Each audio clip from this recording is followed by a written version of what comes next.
पिछले एक दो दिनों में महाराष्ट्र के अंदर जो कुछ हुआ, आप महाराष्ट्र में राजनीति की उथल पुथल से तो वाकिफ होंगे ही। किस प्रकार से बीजेपी ने एनसीपी को तोड़कर अजीत पवार को महाराष्ट्र का उप मुख्यमंत्री बना दिया। यह खबर सामने आने के बाद भक्तों में काफ़ी खुशी की लहर है। एक कथित महान भक्त एंकर ने तो महाराष्ट्र की घटना के बाद ट्वीट करके बीएसपी और मायावती और उनके भतीजे पर निशाना ही साध डाला। तो आज हम बात करेंगे कि आखिर देश में इस प्रकार की राजनीति से भारत के आम नागरिकों और भारत के विकास पर क्या प्रतिकूल प्रभाव पड़ेगा।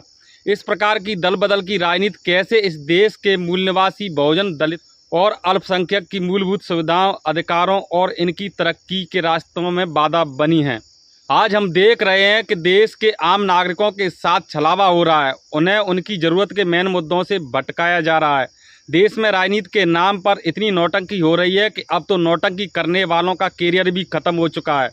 इस देश में भला कौन पैसे देकर नौटंकी देखना पसंद करेगा, जब बहुत बड़ा ड्रामा उन्हें फ्री में ही देखने को मिलेगा। आज मैं बीजेपी से लेकर कांग्रेस, आम आदमी पार्टी से लेकर कम्युनिस्ट पार्टी और समाजवादी पार्टी से लेकर जय भीम का नाम जपने वाले, गांव से लेकर शहर तक, दिल्ली से लेकर गाँवों के कोने कोने तक देश की जनता, खास करके दलित आदिवासियों के साथ कैसे छलावा किया जाता है, उन्हें कैसे बेवकूफ़ बनाया जा रहा है, कैसे देश में भ्रम फैलाया जाता है, कैसे दलित आदिवासी नेताओं और युवाओं को आगे बढ़ने से रोका जाता है, कैसे दलित नेताओं और युवाओं को ब्लैकमेल किया जा रहा है, कैसे बहुजन समाज के नेताओं पर वंशवाद और जातिवाद फैलाने का आरोप लगाया जाता है। इस पर हम विस्तार से बात करेंगे, इसलिए बने रहिए मेरे साथ और वीडियो को अंत तक देखें। चर्चा को आगे बढ़ाऊं उससे पहले आपसे एक छोटा सा निवेदन है कि अगर आपने हमारा न्यूज़ चैनल न्यूज़ 22 सब्सक्राइब नहीं किया है तो कृपया पहले हमारा चैनल सब्सक्राइब कर लें और वीडियो को ज़्यादा से ज़्यादा अपने साथियों में शेयर करना न भूलें। साथियों नमस्कार, मैं ब्रजमोहन। आज के वीडियो में सबसे पहले बात करते हैं कि आखिर कथित ऊंची जात वाले लोग दलित आदिवासियों के बारे में क्या सोचते हैं। दलित आदिवासी युवा काफ़ी लगनशील होते हैं। वे अपने मुकाम को हासिल करने के लिए किसी भी हद तक जा सकते हैं।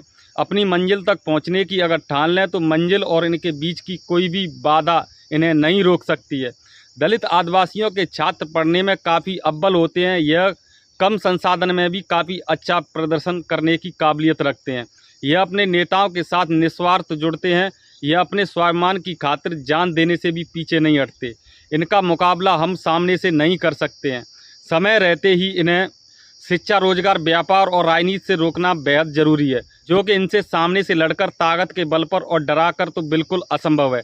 इसलिए इनके युवा नेताओं के बीच इतना मतभेद फैला दो कि ये कभी साथ उठना बैठना भी पसंद ना करें।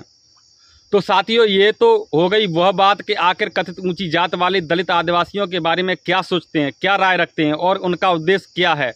अब हम इस बात पर बात करते हैं कि हकीकत में दलित आदिवासियों के साथ पूरे देश में हो क्या रहा है। देश भर में दलित आदिवासियों पर लगातार उत्पीड़न के मामले सामने आ रहे हैं। कभी इनके बच्चों को घड़े से पानी पीने पर पीट कर हत्या की जा रही है, तो कभी इन्हें शादियों में घोड़ी पर चढ़ने के लिए संघर्ष करना पड़ता है। जो थोड़े मध्यम वर्ग और जागरूक परिवार हैं, उनके बच्चे ठीक ठाक शिक्षा मिल रही है और इसका रिजल्ट भी मनवादियों के सामने आया है, जो इन्हें खटकता है। पिछले एक दो पीढ़ी में कई मध्यम परिवार के बच्चे जो कि थोड़े भी जागरूक हैं, उन्होंने कई सरकारी नौकरियां प्राप्त की हैं, जिसे कथित ऊंची जात वाले बिल्कुल भी बर्दाश्त नहीं कर पा रहे हैं। दलित आदिवासियों की बस्तियों में मूलभूत सुविधाओं का अभाव है। इन बस्तियों में सरकारी स्कूलों में शिक्षकों को पढ़ने में कोई रुचि नहीं है, क्योंकि अधिकतर गवर्नमेंट शिक्षक आरएसएस से जुड़े हैं और आरएसएस का एजेंडा है कि दलित आदिवासी बिल्कुल न पढ़ें। इनकी बस्तियों के बीच जगह जगह शराब के ठेकों व मंदिरों की भरमार है। जितना रुपया यह मेहनत मजदूरी करके कमाते हैं, वो खाने पीने और स्वास्थ्य पर ही खर्च कर डालते हैं। बचत के नाम पर इनके पास सिर्फ हाथ पैर और एक आध बीघा जमीन होती है, वो भी किसी किसी के पास। राजनीतिक रूप से दलित आदिवासी समाज कई पार्टियों में बटा है। यहाँ तक कि किसी एक जात के लोग भी अपनी जात के नेता के साथ नहीं हैं।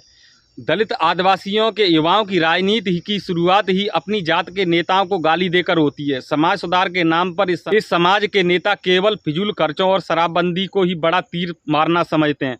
कभी कभी शिक्षा को भी पीछे छोड़ देते हैं। अपना आर्थिक, मानसिक और शारीरिक बल का प्रयोग समाज को सुधारने में लगाते तो जरूर हैं, लेकिन बिल्कुल विपरीत दिशा में। अभी तक मैंने आपको समझाने की कोशिश की है कि दलितों के बारे में कथित ऊंची जात वाले क्या सोचते हैं, इनकी रहन सहन और दिनचर्या कैसी होती है, इनकी समस्याएं क्या हैं। अब हम बारी बारी से दलितों की मुख्य समस्याओं और उनका निवारण क्या है इस पर बात करेंगे। अब तक आपने जो वीडियो में देखा है उससे निष्कर्ष निकलता है कि दलितों की मुख्यतः समस्याएं ये हैं, जैसे कि विकास की मुख्य धारा से वंचित, व्यापार उद्योग धंधों से दूरी, शिक्षा का ग्राफ लगातार नीचे गिरना, सत्ता में भागीदारी न मिलना। अब हम एक एक करके इन समस्याओं के कारण और समाधान क्या हैं इस पर भी चर्चा कर लेते हैं। पिछले 15 से 20 वर्षों में जो दलित परिवार पहले से ही मुख्य धारा में हैं वही आगे बढ़े हैं, और जो मुख्य धारा में नहीं थे वहीं 15-20 साल में और भी पीछे पिछड़ गए हैं। यह सबसे बड़ी समस्या है, क्योंकि जब तक किसी समाज में आर्थिक असमानता होगी तब तक उनमें राजनीतिक और वैचारिक दृष्टिकोण से एक समान होना असंभव है। गरीब पहले अपनी मूलभूत सुविधाओं के बारे में सोचेगा और थोड़ा मुख्य धारा से जुड़ा हुआ व्यक्ति अपने भविष्य और आने वाली पीढ़ी के बारे में सोचेगा। यही कारण है कि गरीब दलित अमीर दलित से घृणा करता है, अमीर दलित गरीब दलित को हीन भावना से देखता है, और इसका खामियाजा हमें और हमारे नेताओं को राजनीतिक रूप से सत्ता से बाहर रहकर उठाना पड़ रहा है। और जब तक कोई समाज सच्चता में भागीदारी नहीं होता है तब तक उसका समग्र विकास होना असंभव है, क्योंकि सरकार को तुम्हारे होने या ना होने से कोई प्रभाव नहीं पड़ता है, क्योंकि सरकार में बैठे लोग जानते हैं कि ये दलित समाज के लोग वैचारिक रूप से बटे हुए हैं, और यही दुनिया का नियम है कि फूट में लूट। सरकार जानती है कि समाज हमारा कुछ नहीं काट पाएगा, क्योंकि यह कभी एक नहीं हो सकते। तो वहीं दूसरी तरफ सवर्ण और मनवादियों के तमाम संगठन दलितों को मुख्य धारा से दूर करने के लिए समय समय पर षड्यंत्रों का जाल बुनते रहते हैं, जैसे कि दलित आदिवासियों की बस्ती में दारू की लत लगवाना, जुआ सट्टा की लत लगवाना, धार्मिक कर्मकांडों में उलझाए रहना, सरकारी स्कूलों में शिक्षा का स्तर गिराना, सरकारी अस्पतालों में स्वास्थ्य का स्तर गिराना आदि। अब अगर इस समस्या के समाधान की बात करें तो दलित एक्टिविस्ट और नेताओं को चाहिए कि आपस के तमाम गिले शिकवे छोड़ कर के अपने बच्चों और आने वाली पीढ़ियों के बारे में सोचकर हो सके जितना जल्दी इन गरीब दलित आदिवासियों की बस्तियों में दारू शराब के ठेकों को ग्रामीण जनों और मोहल्ले वासियों का सहयोग लेकर सरकार से लिखित शिकायत करके इन्हें जरूर हटवाएं। इनकी बस्तियों में जाकर जन जागरूक अभियान चलाएं, इन्हें पाखंड के चुंगल से बचाकर शिक्षा का महत्व बताएं। व्यापार उद्योग धंधों से दूरी दलित समाज की सबसे बड़ी समस्या है। यह समस्या मुख्य धारा के व्यापार उद्योग धंधों से कोसों से दूर है। दलित व्यापार में क्यों असफल हैं इस पर मैंने एक अलग से वीडियो बनाया है, उसे भी आप इस लिंक पर क्लिक करके देख सकते हैं। दलित नेताओं और इनकी पार्टियों को सत्ता से दूर रखने के लिए जातिवादी मानसिकता के लोग बड़े बड़े महीन तरीके से बड़े बड़े षड्यंत्रों का जाल बिछा रहे हैं। ये जाल कैसे हैं आगे मतलब जब ये जानोगे तो आप दंग रह जाएंगे। ये वीडियो काफ़ी बड़ा हो रहा है, तो मैं चाहूँगा कि इसका नेक्स्ट पार्ट बनाएं, और नेक्स्ट पार्ट इसके अगले पार्ट में एक बहुत बड़ा खुलासा होगा, इसे जानना जरूरी है। पार्ट में ही मैं विस्तार से बताऊँगा कि आखिर दलितों को क्या करना चाहिए, दलित कैसे विकास कर सकते हैं। इसलिए हमारे चैनल न्यूज़ 22 को सब्सक्राइब करें। जल्द ही मैं इसका नेक्स्ट वीडियो अपलोड करूंगा। तब तक के लिए आप सभी को धन्यवाद, नमस्कार।